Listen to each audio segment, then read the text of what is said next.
if you want to create drop-down lists in Excel, the best way is to use data validation.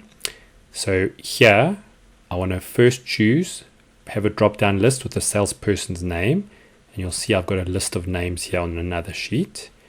And secondly, I want a very simple drop-down that just says local or international. So the first one, I'm going to just highlight those cells where the entry is going to be. Data validation. And what you'll see, I'm going to allow, and there's an item here called list. And there's source. And when we want to go look somewhere else, I'm going to click on that, go into the sheet, highlight that area, click on that. And what you'll see is when I say OK, now whenever you click on one of these, the little drop down appears.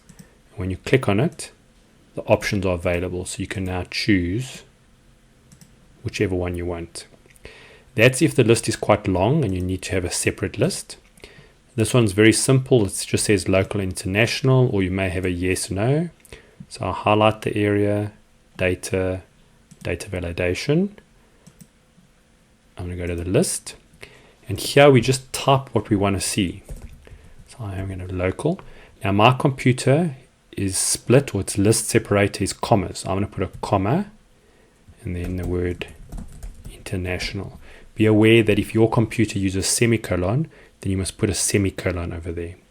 So when I say OK, you'll see now those two options appear underneath each other, and I can now choose them.